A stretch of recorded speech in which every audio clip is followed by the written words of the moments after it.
freeze on federal assistance by 5 p.m. today. Business analyst Jill Schlesinger. Because there weren't a lot of details, organizations ranging from those focused on medical research to food assistance to funding suicide hotlines have now been thrown into turmoil, trying to gauge whether or not they will be impacted. Michigan Senator Gary Peters, who led the Democrats' Senate campaign efforts over the last 2 election cycles, has made a surprise announcement. He will not seek re-election.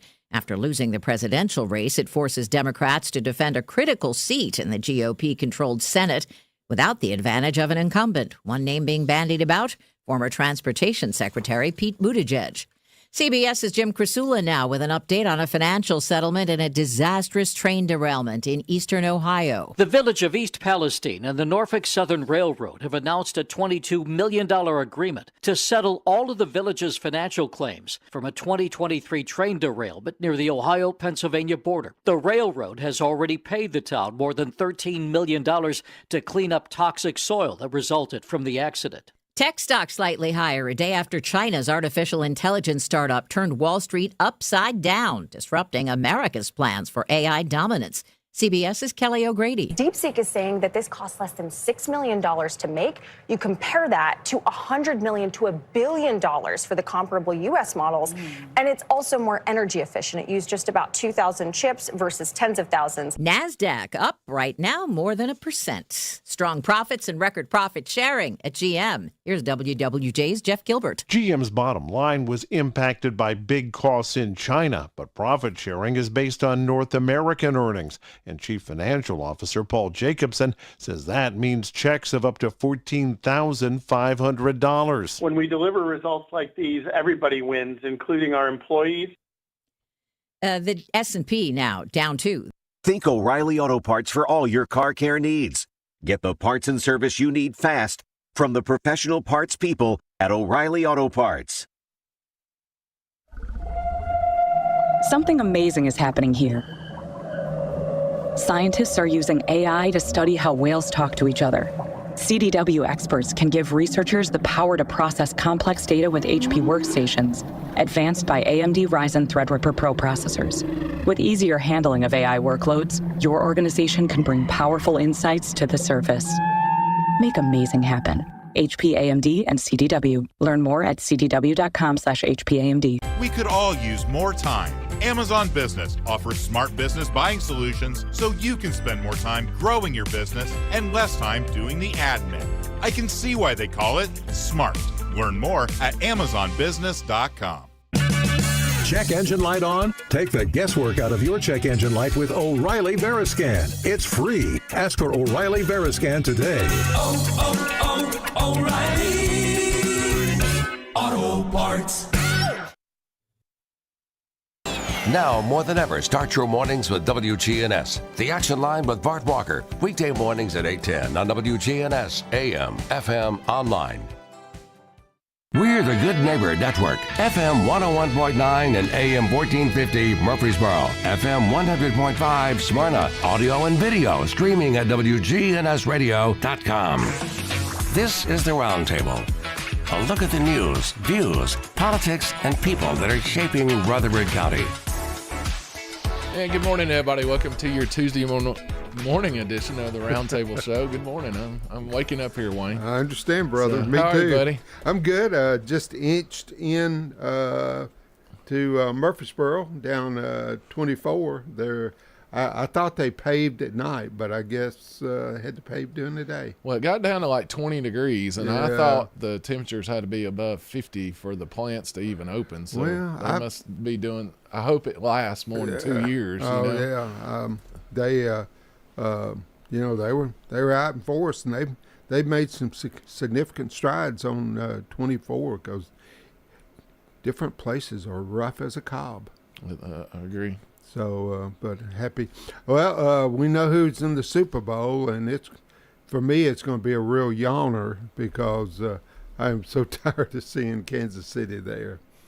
Got to give them credit, though. Oh, yeah. And I don't mean to be a hater, but, it's just, just year after year after year. Mahomes is something special, and he is. So, but I just would like to have seen the Bills and maybe the Eagles or something. Bills have that curse, and I know the Titans are part of that curse. Yeah, they do. But they were 3 Super Bowls when they first started, and then lost all, or 3 or 4, lost every one of them. Yeah, I think Jim Kelly was a quarterback, and poor Buffalo. but yeah, I'm hoping that we're through the Arctic part of winter and moving a little bit towards spring. Well, you're going to pay for that one. It's coming. Our guest. February's always bad. Yeah, our guest is going, no, you're wrong there, Wayne. Watch the weather this morning, Wayne. Well, I missed it because it didn't come on the radio as far as I was concerned. So, but I hope you had a good weekend. I did, man. Good, a lot of stuff around the house. Yeah.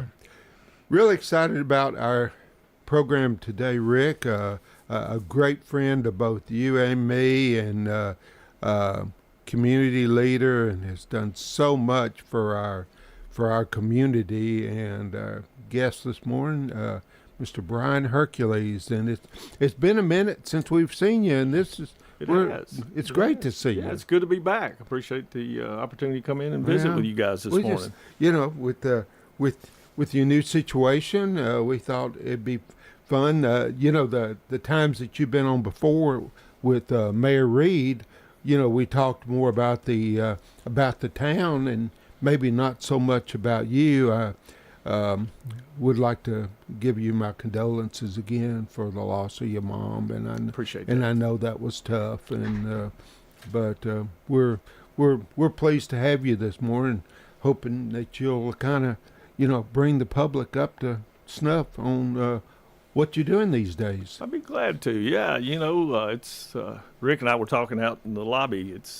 I said, "What do you guys want this morning? I don't have any road updates or any building updates or anything." It's like, I'm just a regular guy now, But no, it's been an interesting career for me, and Rutherford County and Murfreesboro and Smyrna and Laverne and Eagleville and Rockville are all part of this big county. And, different phases of my life and different jobs, I've had more influence in some places and less in others. And, it's just been fun to watch the county grow, watch the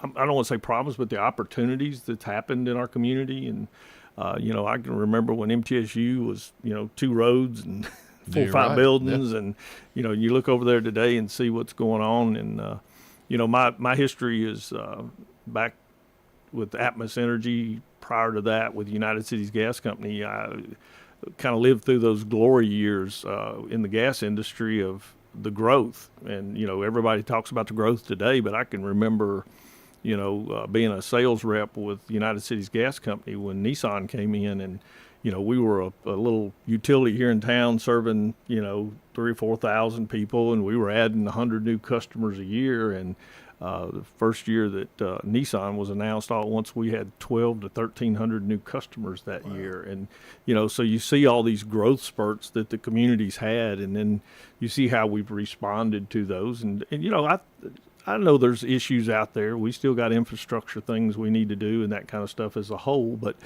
I think one of the things that I've learned over my time is most of that's going to be accomplished by building consensus together, and seeing the county and the towns and the state working together. And, that's something that we haven't done very well in the last few years, but I think we're getting better at it. And, I hold out hope for, what we've got, and I know there's a lot of folks that like to, shut the gate and stop. Let's just absorb what we have. And that's a philosophy. That's a way to do things. But, I've also seen communities that when you stop growing, you die. Mm-hmm. And I think, that was if you think about Smyrna as a whole, you look back and the Ridleys had to make that decision. Do we stop and die? Yeah, when the Air Force Base or do we keep, searching for that next? But again, we have to start, getting serious about some of the other issues that come along with growth, making sure we're doing the right things. But I don't know how I got down that path. Well, so many people I don't think realize that you grew up here, that you were Oakland graduate. That's right. And so, you're your veins bleed Rutherford County, so I mean you're a native son, are you not? You know, it was interesting you say that because that was kind of led me down the path that I've had the last few years as far as my work career. I spent almost 30 years with Atmos Energy, and I spent 22 and a half years away from here. I was in Virginia for a little while, and then down in South Georgia, and working in the region down there. And my region grew with some restructuring of our company to become the Nashville hub, the Columbus, Georgia hub, and then up into the Virginia. So I kind of called it the Bermuda Triangle, was the area that I represented in the marketing department. And 3 or 4 years into doing that out of Columbus, my president came to me and said, I want to move you back to Middle Tennessee. We need some help up there, and we'd like for you to come back to Middle Tennessee, and that puts you in the center of your territory, that kind of stuff. And I was like, you know what, I'm good. I love Columbus. I've been down there for 20 plus years. I really don't want to make the move. He said, Brian, I'm going to give you a year to make the move. I said, well, if I got a year to make the move, you're telling me I don't have a choice. Right. So, I loaded up my toys and, moved back to Tennessee and, landed back here in Rutherford County because this was home. And 3 years after being back, there was some talk about me either going to Dallas or to Denver. And I was like, you guys messed up. I'm back home. Yeah. I'm not leaving again. Sure. And I tell you, it's funny because, you just don't realize until you get reconnected what you were missing. Yeah. Mm-hmm. You guys know this. I mean, for the last probably, 4 or 5 years now, every Wednesday morning at 6 o'clock, I meet 4 of my old high school buddies that we graduated together. And we literally, tell the same story over and over and talk about all of our ailments, but we have breakfast every Wednesday morning. And, you don't have that when you're, 400 miles away from home. I resemble that remark. Yeah. The glory days have just been embellished to the point of Heisman, I think. Yeah, we're just all very polite, and we still laugh at the same old story. Can you believe we got through that one? It's like, but Do you think that warrant's still active, or that's right. What are the statute of limitations on that offense? Well, I wasn't going to go there, but I think Gail Blair's still looking for me. That's hilarious.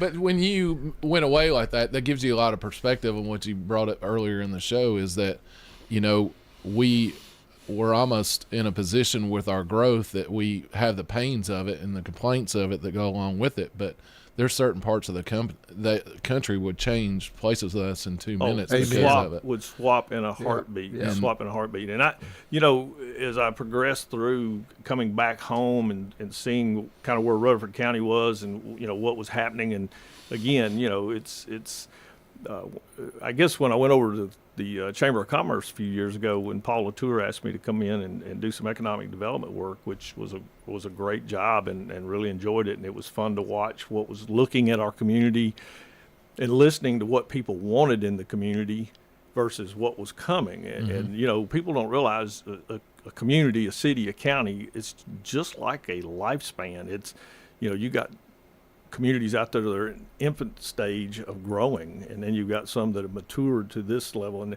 I got tickled. I had a lot of people call me and say, man, we need a Trader Joe's, man, we need a Sprouts, man, we need and I was like, listen, you can want, but until you hit certain levels of income, discretionary spending, and population size, you're not going to get those businesses. Got to check the boxes. Guess what? Yeah. Got them all. Got them all now. Trader Joe's is about to open. And why has that happened? It's because of the growth that we've had. It's because of the work that's been done, and it's, you go back to, I told somebody one time, I said, and I say this to say it's almost like with your community, I promise you I'll make everybody happy. Good luck with that. No, you can do this. And it's the same thing with growth. I promise you I'll make everybody happy. Some will be happy when you get hired. Some will be happy while you're here, and the rest will be really happy when you leave. When you sell. And that same philosophy is kind of what you have to go through with these communities and make people understand. You want all these things, but you got to understand what it takes to get those things. Now, again, I'm not belittling that. Listen, I moved to Rockville. I had a great opportunity the other day with Shane McFarland and Joe Carr were sitting together at a meeting I was at, and I said, I've been waiting for a long time to be able to do this.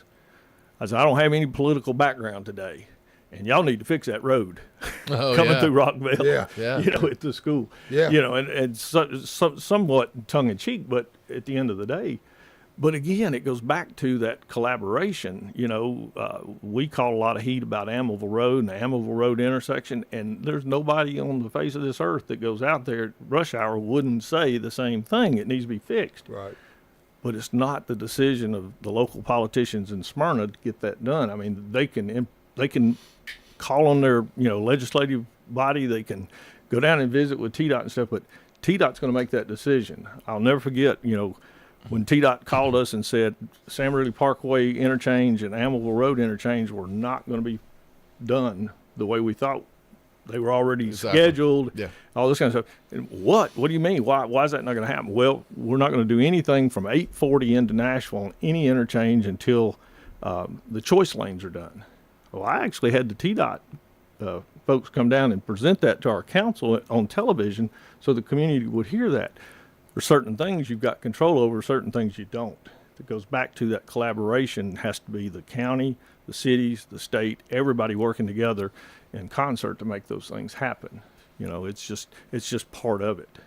I was talking to somebody the other day, and they couldn't believe our growth, and they were complaining about certain things in our state roads. And I was talking about how Smyrna has hired a lobbyist and the county's hired a lobbyist, that all these towns and communities are having to hire lobbyists to go to Nashville because it's really out of our state delegation now. They can't. They have to follow basically orders up there within a party, and we're having to hire politicians and pay them, $100,000 and $150,000 a year to go and be our voice for our community, be it in the county or if you're in one of the cities. And I will tell you, there's a value to doing that.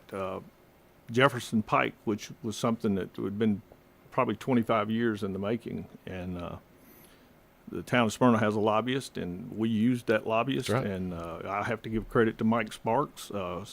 He and I had some conversations about Jefferson Pike, and between Mike and our lobbyist, we got a chance to go sit in the office one-on-one with the Speaker of the House at the time, and it made a difference on whether or not Jefferson Pike got done. But that's just the way things happen today. Those are the things we have to do, and you used to think about lobbyists, that was only at the federal level, but you've got to have somebody up there carrying your banner. Sure do. To get things done, at least get the voice out there. I guess on the economic side, can you go into a little bit about that? Because I think with your job now, that ties a lot in as far as reaching out to these other communities and things you do. So tell us a little bit about your time when you worked there. Yeah, when Paul asked me to consider coming over and working with the chamber as Senior Vice President of Economic Development, I was like, I don't know anything about economic development. He said, no, but you were 30 years in the utility business, and that's a large part of, when you start thinking about it, even going back to the Trader Joe's and those kind of things, some of the stuff that they look at is, the demographics, the discretionary spending and those kind of things. But if you elevate up to that next level and you get into industry and stuff, they're going to start looking at some things. And again, it's very generic. They're going to be looking at your workforce. They're going to be looking at what are the opportunities of training for that workforce, and what are the collaborative, opportunities like the TCAT and MTSU and Motlow and all those kind of things that bring that piece. The other thing they're going to look at is quality of life. Listen, one of the first things I had somebody tell me when I moved out of Rutherford County the first time said, Brian, when you go to Virginia, first thing you do is you let your wife pick out the house. Don't buy mama a house. Let her pick out the house, because she's going to be spending a lot of time in that house while you're out in your new job, and you're going to be busy and you're going to be doing all these things, and she's going to be sitting at the house, or she'll be looking for a job, and if you don't keep her happy, it's not going to work. Amen. And I think there's some credibility to that. Yeah. I'll be honest with you. But the same thing, quality of life. You move a business in here and you've got 100, 300, 500, whatever it is, employees, their families are going to have to be part of that move, in many places. So you got to look at quality of life, make sure there's schools, there's parks and rec, and there's all these things that's going to be influenced by the family. Then the next thing on the list is utilities. Listen, folks, I talked about those stages of a community and growth. That infant community, that's one of the things that's holding them back, is they don't have the utilities. So if they can't serve that customer, then they can't come there.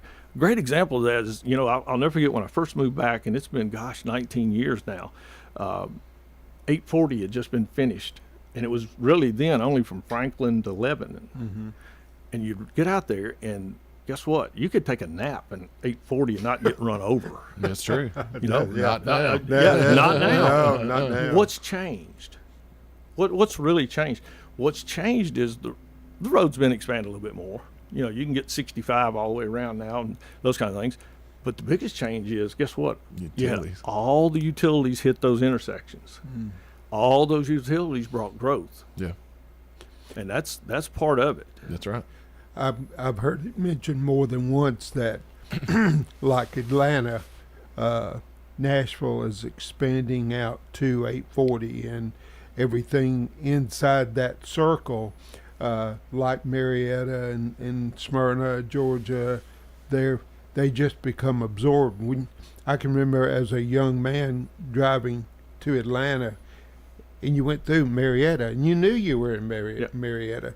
Now, eventually, you know, Smyrna, Laverne, Murfreesboro, you know, well, I'm going to Nashville. Well, no, you're going to Murfreesboro. Well, no, you're going to Nashville, because it kind of gets absorbed. It does. I can remember as a kid, my dad worked in Nashville. He's a truck driver, and you know, this is back when, you know, I may have been 4th, 5th, 6th grade, something like that, and you know, every once in a while we'd have to run down to Nashville to get Dad's check. Well, that was a trip. That's right. You know, we got loaded up in the station wagon without seat belts, and we hauled off, you know, going to Nashville. And this is a big deal because we're going to get to eat out somewhere down there too, because we're going to be gone so long, you know. Right. Well, now my wife and I are season ticket holders at TPAC. We can I can be in downtown Nashville in, you know, 20 minutes now. Yeah. 25 minutes. Well, and that back then it was, you know, it was, you know, going through Smyrna and make sure you didn't get caught at one of those red lights and all those kind of things. Yeah. But you know, it's a whole different world. But you know, talking about that, you know, I told Paul Latour back when I first went into economic development, living in Columbus, Georgia, was just south of Atlanta, and my business took me, you know, to Virginia, to Columbus, from Blacksburg, Virginia to Columbus, and I was up and down that road all the time. I went through Atlanta sometimes as much as 4 times a week. Ooh. You know. Ouch. But my analogy is just like you're saying, where, you know, before Nashville to Murfreesboro was you know, you could differentiate the communities. Yeah. Now it's like you don't see any change. You know, you're just going down the interstate and it's just building and building and building. You know, I made the analogy that Nashville, as becoming the it city a few years ago, it was designated that in the economic development world, the growth world. We were just like Atlanta was 30 years ago. 30 years ago, Atlanta was growing. It was the it city, and all at once, Marietta, Alpharetta, all these kind of things. And it was even to the point of, you know, up 400 out of Atlanta become the affluent, and then up 75 into Marietta was that blue collar, white, you know, middle income, white collar corridor. If you look at what happened to Nashville, 65 south became that affluent. You had all the country music stars, you know, all this kind of, you know, the money was going out there. And that's where Brentwood and that, you know, all those communities came into play. And then if you look at I-24 going towards Chattanooga, became Marietta corridor. There was very similar growth patterns that I saw from what I saw in Atlanta 30 years ago to what I see, you know, in the Middle Tennessee area today.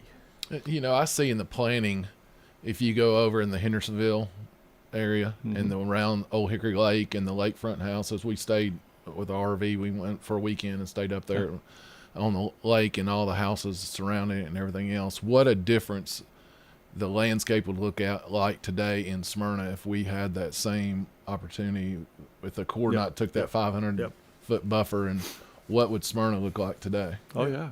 Because that lake you would have, you know, houses on that lake. I mean, it's just interesting to see the transition of the communities, and that goes back to that quality of life. You know, that's a quality of life for people to have a lake house and, you know, property on the lake and stuff. Well, just Tim Ford. I mean, you know, it's Tullahoma's close, Winchester's close, but all of those lakeside homes or $1 million or $1 million plus or close to $1 million. But you come out of Winchester now, if you go out, like you're going back towards the dam, there's an area that's been there since I was a kid that was a little beachfront. And that's all it was. It was just on the side of the road there on Kim's Ford. You know what I'm talking about? Mm-hmm. They've turned that in. My wife and I, that's one of our favorite places to go camp for just a weekend, just to get away for a couple of days. You're an hour up the road. Right. You're far enough to be away that you're away, but you're close enough to get back if you have to. And, in that area, there was no houses. There's a whole development around a new marina down there of, there are at least 700,000 and up houses. It was $5 to stay there, and I think it might be like $45 today to stay in the same spot. Little inflation. It does. Yeah, absolutely. Secret gets out, We don't tell anybody else where it's at. Let's keep that between us. You're listening to Brian Hercules. We're going to take our first break, and we'll be right back with you in just a minute.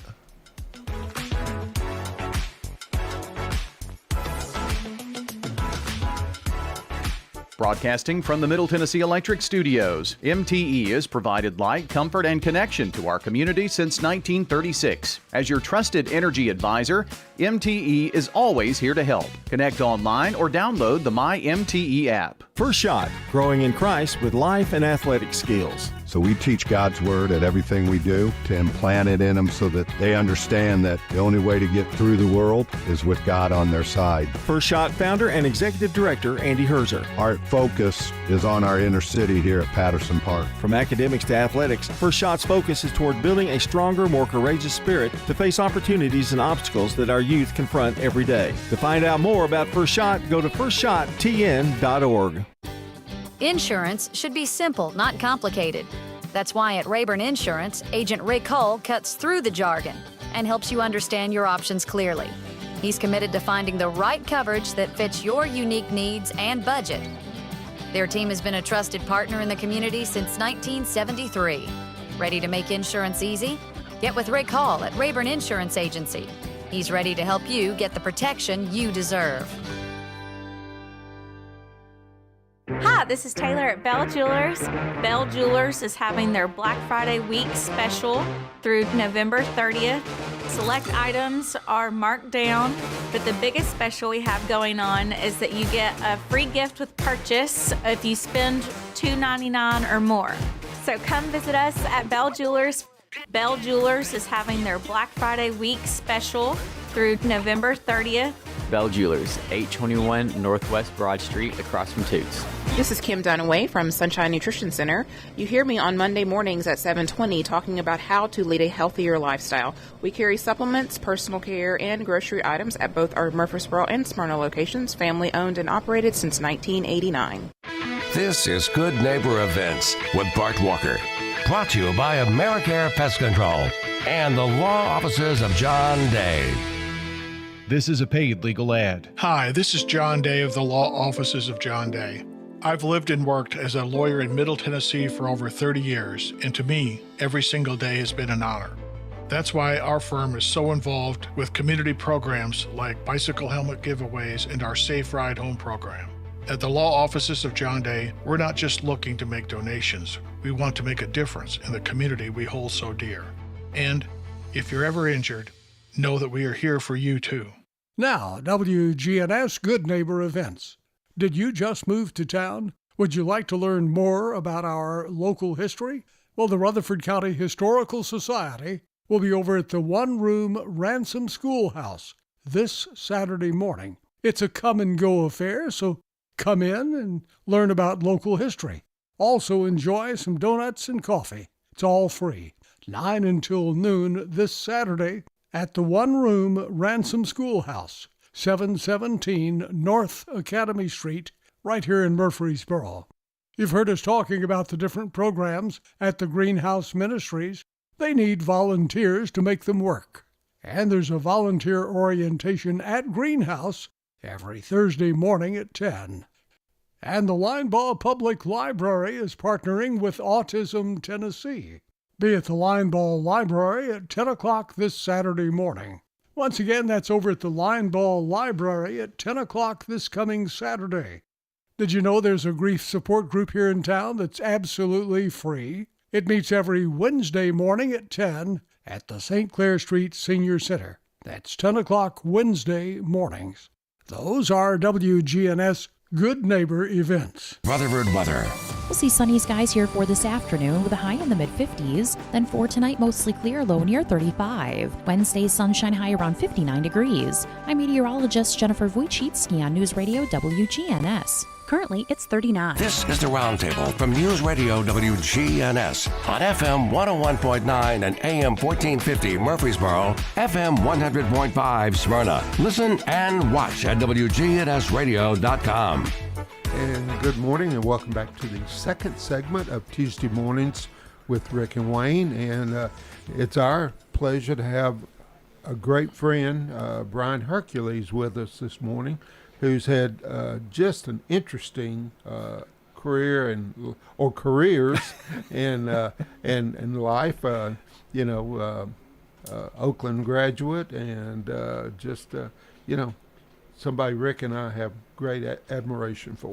I want to bring something up. Okay. If you're watching on YouTube, he's like half the man that he was. Well, that's true. I had lunch at Smyrna Ready Mix yesterday, and he come walking up the sidewalk, and I was like, "It looks like Brian."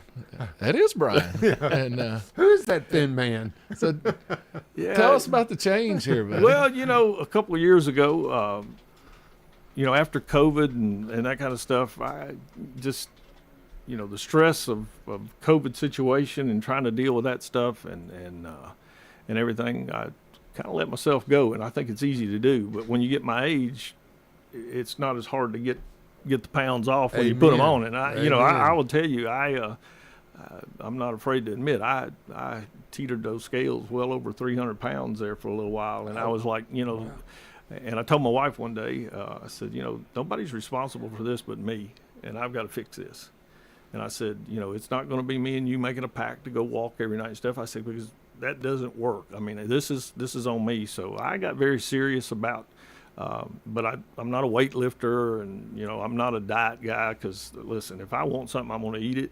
It's just, I resemble that remark. Yeah, it's just not going to work for me. And I thought, well, one thing I can do is I can start walking. And I worked myself up from not being able to walk a half a mile to I walk about 30 miles a week now. Wow. I try to walk 7 days a week, and I do it. This morning I was at the gym at 4 o'clock. Normally 5 o'clock's the time I get there, and I'll spend 40, 45 minutes walking either outside, or I'll get on a treadmill, and then I shower. And what I found is I lost the weight, and I've lost a little over 110 pounds now.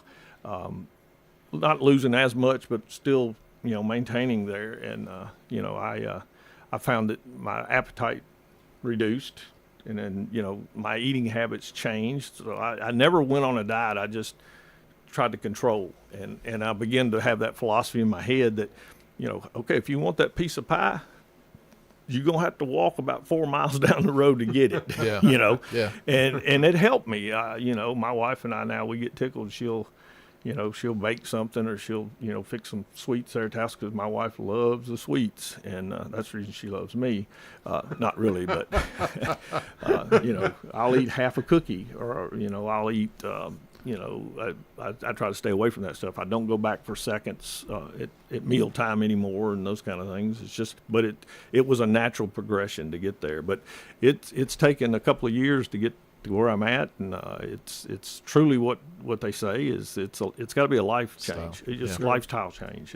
You got to be serious about it. But I'm happy to say I'm wearing some of them 36 pants instead of those 52s, and got rid of all those big tents that I used to call shirts. And now I didn't enjoy the 4 or 5 transitions through the clothes, wardrobe. The wardrobe issue. I've been through 2 or 3, but the other way. I like Wayne. Wayne I'm his hand-me-down guy. So all this MTSU gear he has, I try to feed him. Take to work and everything else. So.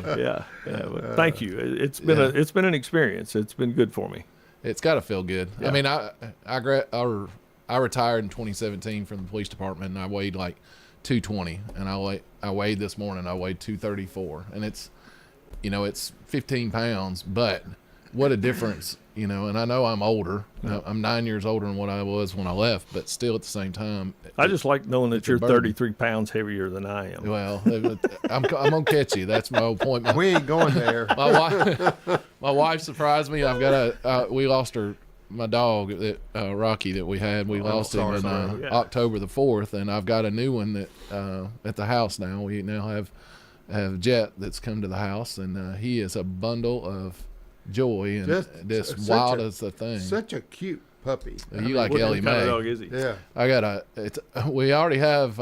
I'm an Australian Shepherd kind of guy, yeah. and I had a standard one, Rocky, that passed away. But we've got a mini that's Ellie Mae. It's my wife's dog, and now we have Jet that's also going to be a mini. But he's 8 weeks old, and you know, we're all band-aided up from scratches and bites and everything else. But he's going to be my one to get me back walking and moving, because you got to train them dogs. Right. You got to give them a purpose. So. Well, with being an Australian Shepherd, he can kind of herd you. He'll herd me down the road. Where he wants you to go. We went through that phase of our life. My wife Pat and I, we had dogs, and we had two that lasted 18, 19 years, and both of them, you know, she had one, I had one. Although we were a family, it was like, this one's mine, this one's yours, you know.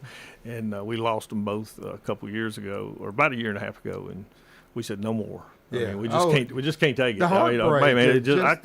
I'm not a big enough man not to tell you. I cried like a baby. You know? I cried like a baby. Understand. And I wasn't sure I wanted one. It's taking me now. We got that dog on Sunday, and today's Tuesday, and I'm so happy to have him. Well, last year at Christmas, we on the way home from family in Georgia, we was coming back, and I said, we're headed to Carthage. I found a dog, and we got little Holly, and she's with us now, but a little over a year, and it's made all the difference in the world. Well, when Rick showed me Jet, you know, and knowing the pain he went through losing Rocky, you know, what were you thinking?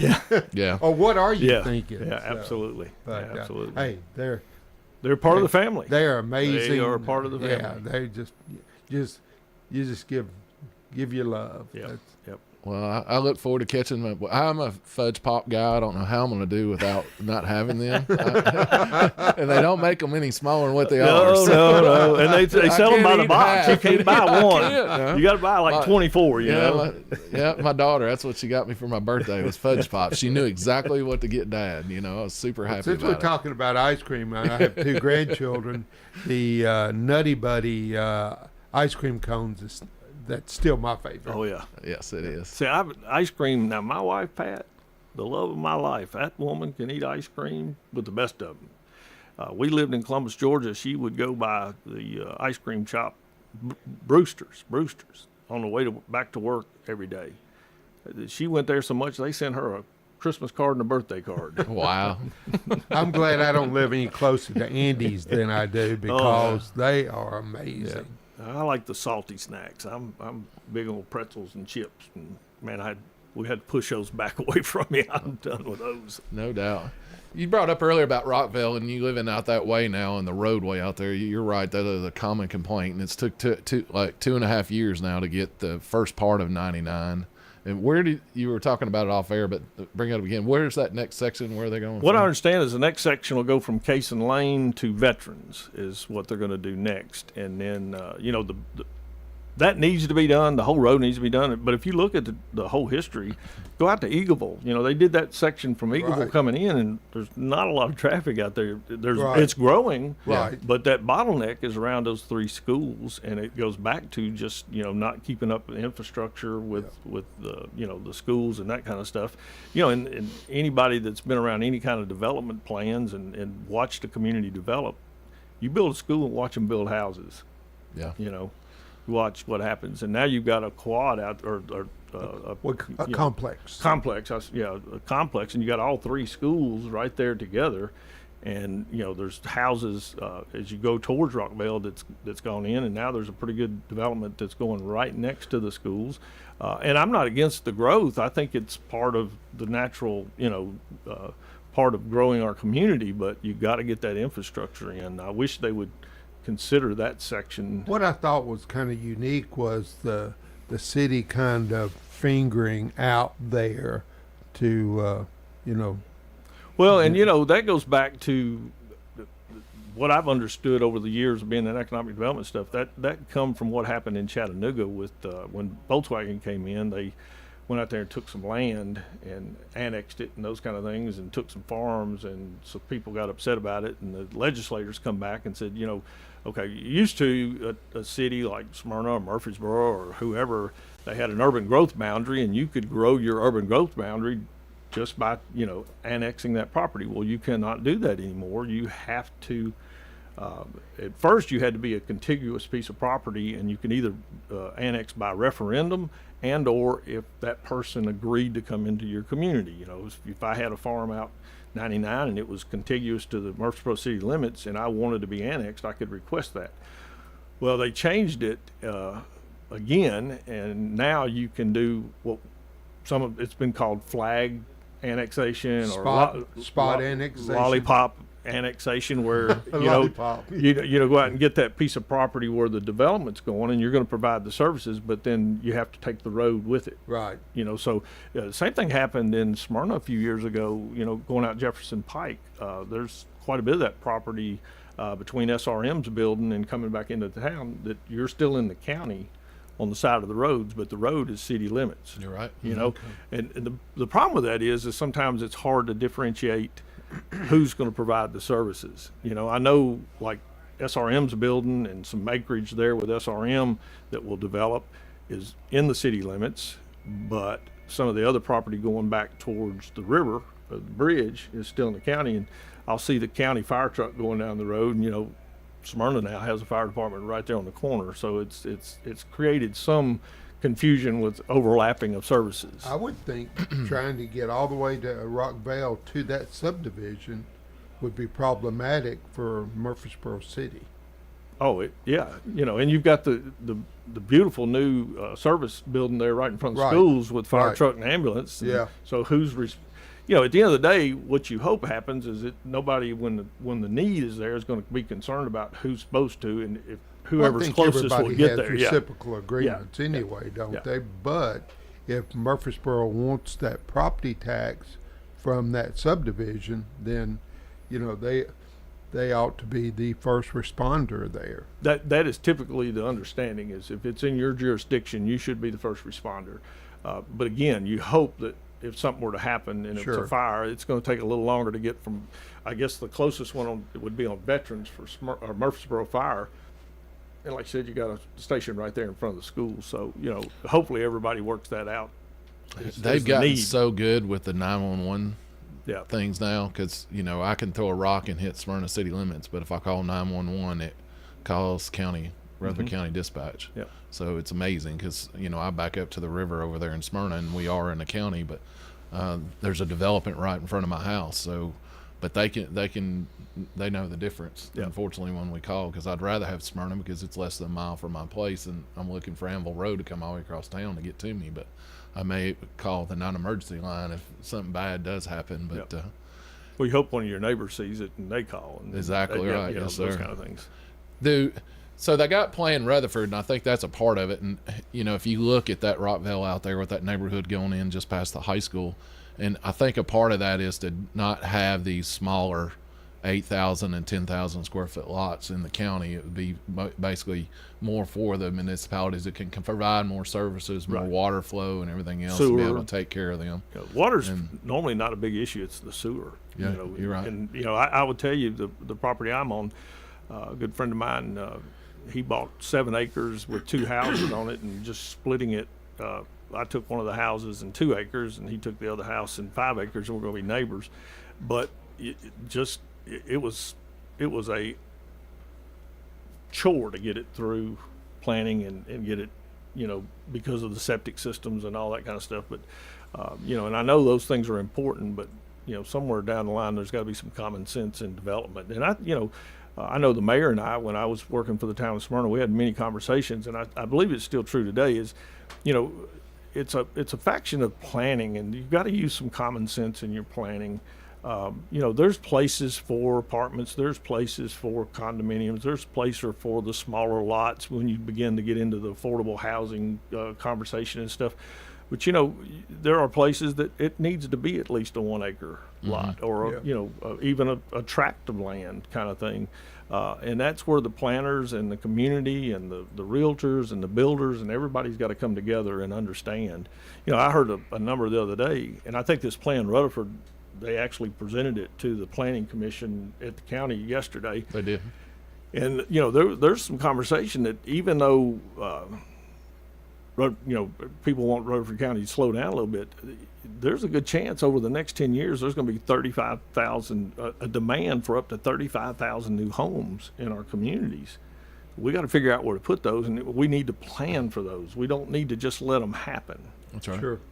I'm a firm believer in property rights. If I own property, I should have the right to, but there's got to be a certain amount of planning that goes into that, at least from the standpoint of strategically looking at infrastructure and those kind of things. You're exactly right. And there's, listen, I'm not against the developers and the builders and some of those folks participating in the cost of that infrastructure development. They're going to profit off of these houses. They're going to profit off the developments. Now, I don't think you can, commit armed robbery and that kind of stuff because, at the end of the day, that's just going to roll back into the cost of the house. Sure. So, you got to balance those things. But again, working together and finding solutions is the answer to the problem. You're right. Well, and when we got the corporations coming in building versus those long time established builders that we had in our community, when we got I won't say any of their names, but when they come in, the Fortune 500 companies, they're just looking at numbers and spreadsheets. Sure. They're not looking at they're looking nothing at profit. Else. Well, and the other side of that is my good friend H.G. Cole always says buy local, because the tax dollars say, these people that come in and attract builders and they're those Fortune 500 companies, where's that money going? Yeah. It's going back to a headquarters somewhere Sure. and to stockholders. It's not staying in the community. Right. You're right. I mean, I spent, 6 or 7 years as a sales rep here in Murfreesboro working with local builders, and I can tell you the builders because it was the name of it was their name. It was Tony Savage Builders, and people like that. You don't have that anymore. The local builders are just about out of business. Sure. It's the larger tract builders and that kind of stuff. So. Yeah. Brian's looking at us cross-eyed. I'm going to take our second break. You're listening to Brian Hercules with the Rick and Wayne Show. We're going to take our second break. Be right back with you.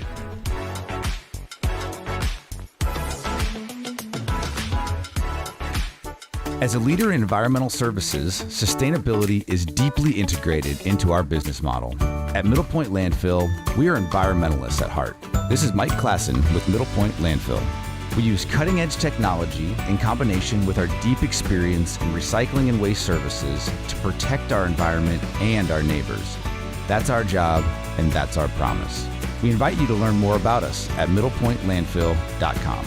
Republic Services, we are sustainability in action. Chip Walters here with Exit Realty Bob Lamb & Associates. I was named a top 10 agent in the #1 Exit Realty office in America in 2021. The top question I get around town, how's the market? Good question. And the answer's changed a few times this year alone. I'd like to know what you've heard and share some solid data we have. Give me a call and let's have a cup of coffee and take a look at what's happening in your neighborhood. All my contact info is right on my website, choosechip.net. I'm Chip Walters with Exit Realty Bob Lamb & Associates. Murfreesboro is conducting a special census. Listing everyone in your household helps the city qualify for more funding to improve roads, parks, and services. Murfreesboro Mayor Shane McFarland. All we need is your address and the first and last names of everyone living at your home. That's it. Take part in our 2025 special census. Complete the form online at murfreesborocensus.com. Count me in. Hey, count me in. And count me in too. Let's make sure every resident counts. Visit murfreesborocensus.com. For 75 years, Murfreesboro Medical Clinic has been a cornerstone of health and compassion in our community. From our humble beginnings to the advanced, comprehensive care we offer today, our commitment to you has never wavered.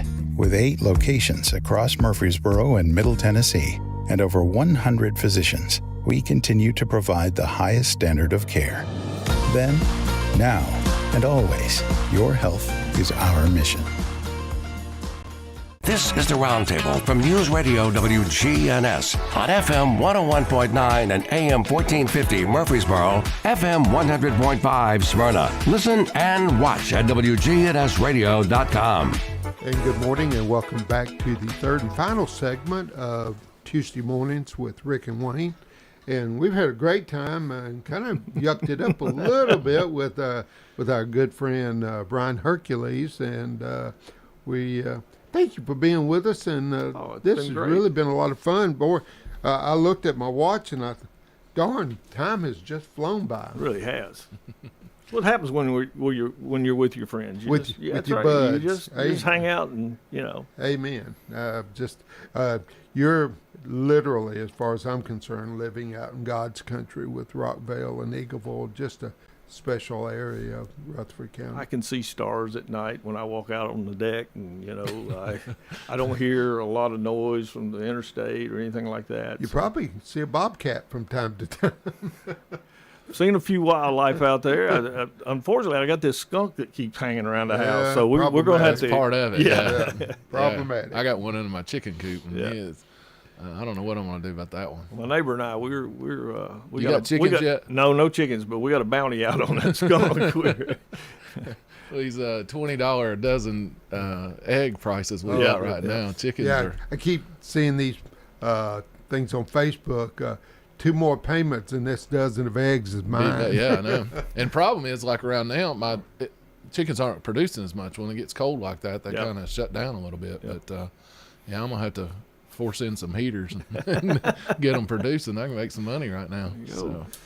One thing. Too bad that we're not a political show, Rick. We could have had a lot of fun this morning with everything that's going on federally. Yeah. What's fun, I think, is I like seeing reporters doing their jobs. Yeah. They haven't been able to do their jobs, and it's funny now because so much is happening now in this first week of this new everything's regime. warp speed right now. Yeah. I mean, it's just. It'd be fun to watch the news, and it's actually news. Yeah. Not somebody's, opinion. Yeah. I think it's fun to watch because me being prior law enforcement, of them trying to swing that, hey, you're arresting all these murderers, rapists, and people, and are you okay with that? They're trying to base an argument on it, and whoever they can get on there is saying the exact same thing. Is anytime you take a murderer off the street that shouldn't be here, how are you complaining about that? Yeah. You're the only one saying it. Nobody else in the streets are. They're patting them on the back. I would have thought, what is it, the Lincoln Riley? Lincoln Riley. That how anybody could vote against that. That's beyond my comprehension. We live in some funny times. We sure do. Yep. We talked about it, and we'll bring it up anyways because I thought it was becoming a good conversation. End out the show here. But like when I was at Smyrna Ready Mix yesterday, I learned that it's a Murfreesboro address. So like you said, we've taken the city limits of all the way out, and we service the SRM building. Fire hall out there. SRM has been in the city limits now since they built that building out there. The road is in the city of Smyrna. The building's in the city of Smyrna, but because of the zip code it was already assigned by the post office, it shows a Murfreesboro address.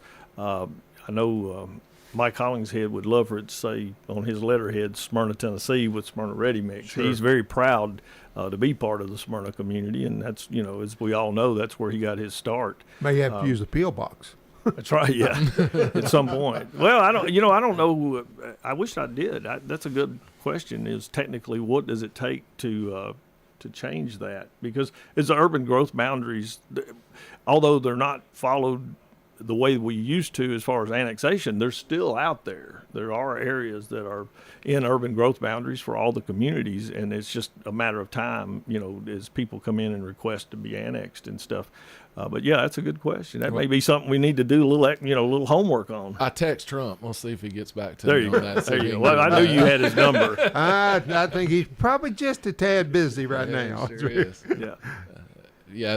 That just floored me away because, like I said, I know the way development's moving, and it kind of handcuffed, between Murfreesboro and Smyrna and Laverne where they're going to be able to go. And obviously, I think Laverne's about built out down there as far as where they can go, but Smyrna's got a big area still in Murfreesboro. Well, if you look at, I used to say this when I was with the town of Smyrna. Smyrna has abutted up to Murfreesboro coming in, and they're up against Laverne going out, and then the only way they're going to grow is out that direction. And then there is part of the urban growth boundary that goes all the way up to the racetrack. But it's funny because as you come out of Walter Hill, Murfreesboro's urban growth boundary runs up 231 almost to the racetrack. Yeah. So they just kind of, touch each other going that way. And then going out to Amable Road, basically when you get to 840, you're out of the Smyrna urban growth boundary. As soon as you cross 840, you're back into the Murfreesboro. We had Claire Maxwell, the Madam Chairman of the school board here, and they're diligently searching for land to try to ease some of the overcrowding, even with the expansions of the high schools. Oh, yeah. They're still just growing like a tulip. Well, you come out of Amable Road coming into Murfreesboro, I've said for many years that being part of that community and watching the growth and planning for the growth out that way, there'll be a time you won't know when you're not in Murfreesboro or you're not in Smyrna. Sure. On that Amable Road corridor. It's going to happen. It's just, it's destiny. Where we used to have a gap between Nashville and Rutherford County, there's really not. We had the sheriff on, and we were talking about what a difference just crime rates alone, that invisible line of Rutherford and Davidson County of what has happened just over the county line and what is not happening down our way. Sure. We do have some crime, obviously, but nowhere near what you're, if it bleeds, it leads, and it stays at the first 6 minutes of the telecast is always in the, around the Nashville area with what they got going on. And we just you can walk right over an invisible line and how well our law enforcement, fire, and everybody else, and city leaders and community leaders are taking care of this little county that we've got. And I will tell you this, I spent some time in the governmental side, and I wouldn't take anything for that time. I had the pleasure of working with some great people, and one thing I'll say, and I know everybody doesn't, agree with what Trump's doing or what Biden did, and you get it to the local level, you got the same thing. There's always going to be those folks that don't. I had the pleasure of working with a council and a mayor that was more committed to their community than anybody I'd ever been around. And in the bigger picture, working through the chamber and working with the local governments, I could say the same thing about, Murfreesboro and Rockville and Eagleville, Chad Lehman out there and those folks. These people are truly dedicated to their communities. They're trying to do the right things. They're making decisions based on the best information they can have. The thing that you got to understand is they only have so much, for lack of better words, power to get things done, because again, it goes back to there's such an overlap of making things happen. I know Murfreesboro has done a special census. Smyrna's in the process of doing one. Folks, it's important to participate in those things because that's where some of the federal dollars and stuff, and some of these things, listen, there's not a tree of money, and you can believe that, you're paying too much taxes, and we all think we do.